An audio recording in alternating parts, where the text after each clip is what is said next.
With Lululemon stock down more than 37% year to date in 2025, a lot of investors want to know what's going on with Lululemon stock. I'm going to answer that question in this video, looking at what management had to say about the company's latest developments, revenue growth, profit margins, tariff implications, and what the company sees looking ahead. I'll also share with you my recommendation for Lululemon stock, let you know if I think it's a buy on this dip here or if investors should avoid this company amid rising geopolitical tensions and macroeconomic headwinds. I want to thank The Motley Fool for sponsoring this video. Visit fool.com/Parkev for the 10 best stocks to buy now. So Lululemon told investors that the revenue growth for the quarter came in at the higher end of their guidance range.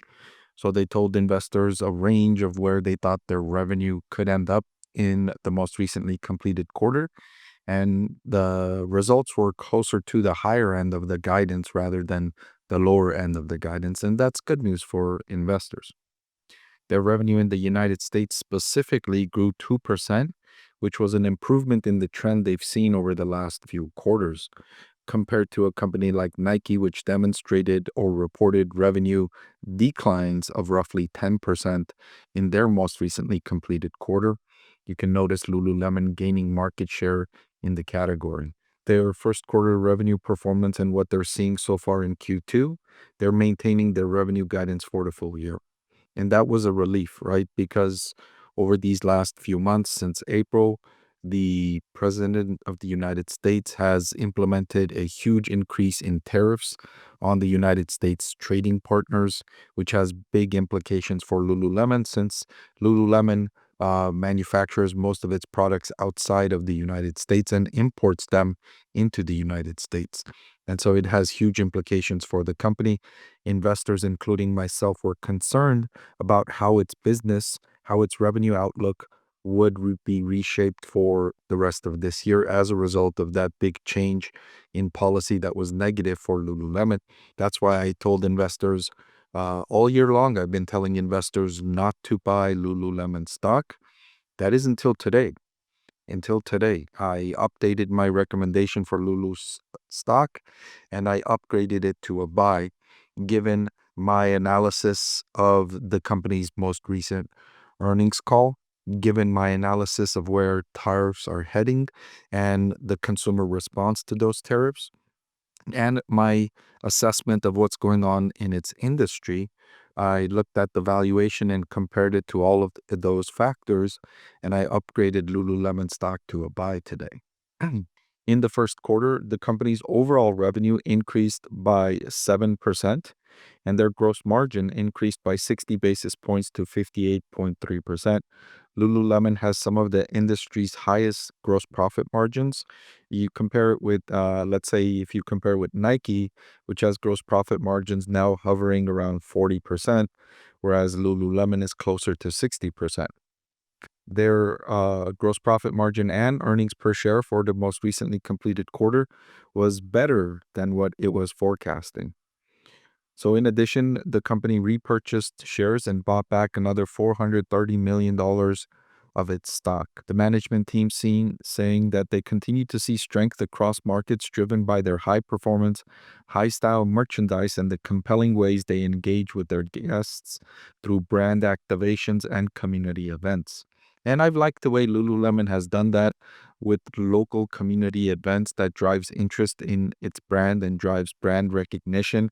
And it's a unique way to advertise or a unique way to market your company.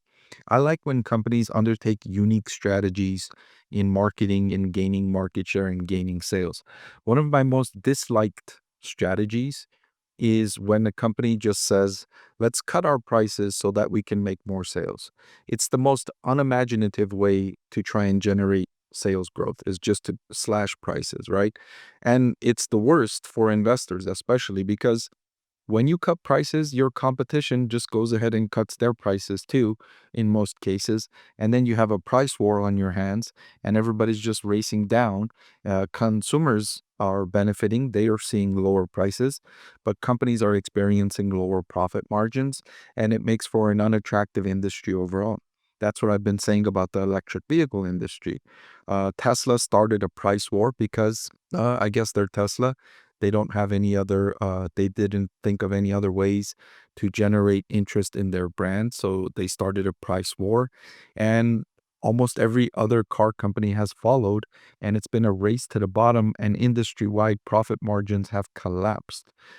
Tesla's profit margin in particular has collapsed. So has profit margins in the industry. So I like when companies and industries are each promoting themselves in unique ways, right? Lululemon through these unique community events and brand activations. Nike with its sponsorship of athletes, uh, celebrating athletes. In their own unique way, they're all, generating interest in their brand. And what they're not doing is slashing prices to try and gain market share. And as an investor, I appreciate that. In North America, momentum continued in Canada, where sales grew 9%. In the United States, it was only up 2%. So, of course, they gained market share. Obviously, when Lululemon's revenue is rising almost 10% and Nike's revenue is falling 10%, Lululemon is clearly gaining market share. And they gained market share across both men's and women's in the premium athletic wear market in the US. Of course, their bigger opportunity is in the menswear because they've already got a nice market share in women's wear, but gaining an opportunity with the menswear market. In China, this was impressive. Their revenue increased by 22%. This is especially impressive because the Chinese customer is showing a distaste for American brands. Companies like Nike, Starbucks, Tesla, and others, Apple, are finding it challenging to grow revenue in China. In fact, most of their revenues are declining in China.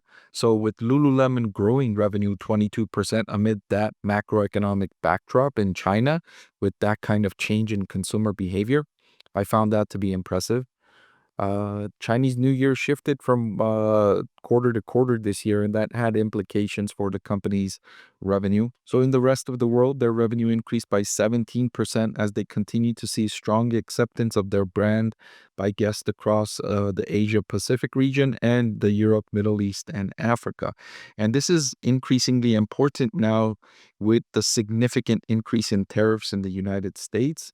These are new markets that are showing a preference for Lululemon's brand, which means the company can send some of its products to these regions instead of sending it to the United States, because sending products to the United States means they have to pay higher tariffs. And so if they have an increase in inventory, or if they want to, reach a certain amount of production in order to reach a certain amount of capacity utilization, they can do so and then send their products to these other regions and not be forced to send these products into the United States, which they might have to absorb higher cost of goods sold and experience lower profit margins. So I like what I saw from Lululemon in their most recently completed quarter amid a very difficult economic and geopolitical backdrop.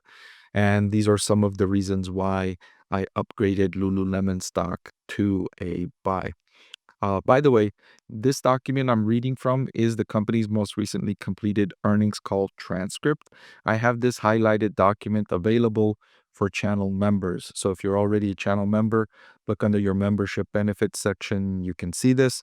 If you're not a channel member, you can join for less than $5 a month. In my opinion, the best deal on YouTube. Hey everyone, I'm excited to announce that my book is finally available for sale. I've been working on it for more than a year now, so I'm really excited to finally share this with you now. It goes through my framework for evaluating stocks. Some of you often ask why I like this stock or why I like the other stock, and this framework provides you the things that I look at when I'm evaluating stocks. I've added the link in the description below.